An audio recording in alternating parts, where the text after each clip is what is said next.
In their tongue, he is Dovahkiin, Dragonborn. Almost a decade and a half after its release, The Elder Scrolls V Skyrim remains one of the most beloved and popular video games ever created. With 60 million total sales spanning across 6 different versions, including one on the Alexa, it's been a very successful game for Bethesda. Personally, it's one of my favorite games of all time. But a lot of you may be asking, why?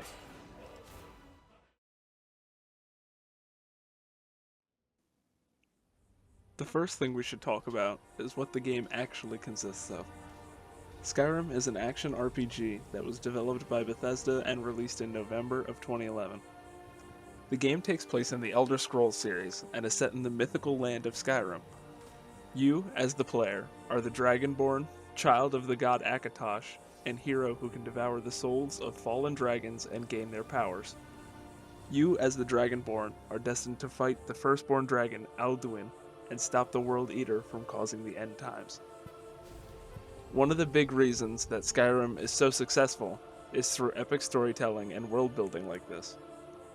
The lore goes back throughout the whole series, with mentions of the Dragonborn being seen in previous games. There are still debates going on now about the lore of Skyrim and some of the items found within it. There are also discoveries being made still even after having the game been out for almost 14 years. Exploration is also one of the biggest selling points of Skyrim, with the game being a vast open world with many distinct cities and towns, each with their own story, both past and future. Along the roads in between these towns, you'll be able to find unique structures and people who add to the feel of the game, with each time you travel being new and feeling fresh. You can get through an entire playthrough without ever seeing half of these points of interest in random events. Part of this is due to the game reacting to your choices, with certain events only being available after reaching a certain level or completing certain quests. With each interaction, the player is able to choose their own dialogue, with different dialogue options sometimes changing how an encounter might go.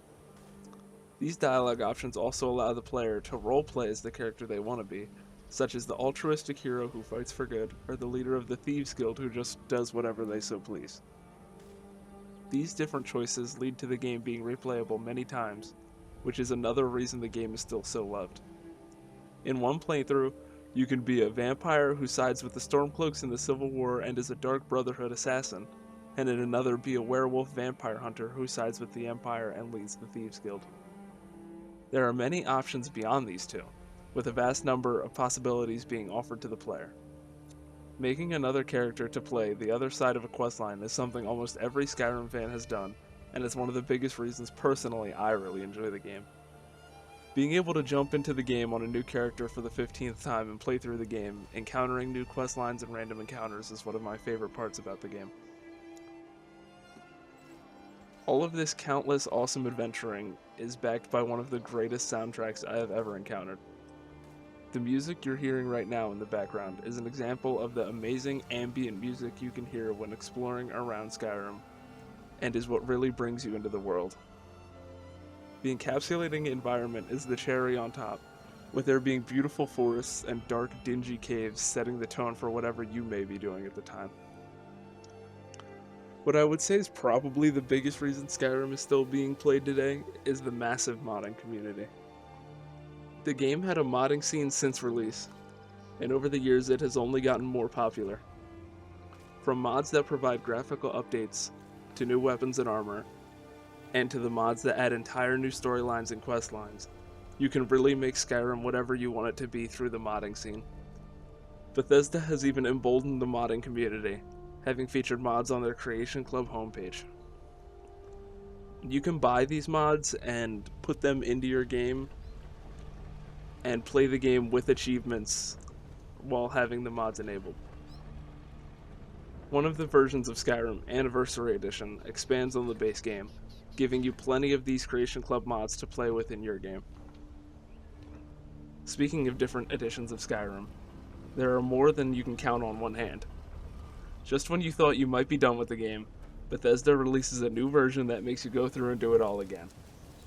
There's 6 versions, including the base game, which released in 2011, Legendary Edition, which included the 3 DLCs for the game, Special Edition, which remastered Legendary Edition, Anniversary Edition, which added Creation Club content to Special Edition. There's a VR Edition, and then there's my favorite, Skyrim Very Special Edition, which can be played on the Amazon Alexa. Bethesda refuses to let this cash cow die, and it has certainly worked on me as I have bought and played every single version of the video game.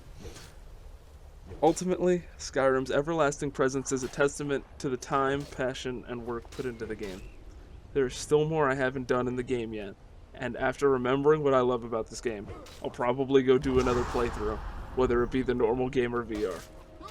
I'm glad I got to talk about one of my favorite games of all time, and I hope you all at least consider giving this classic game a play if you haven't already.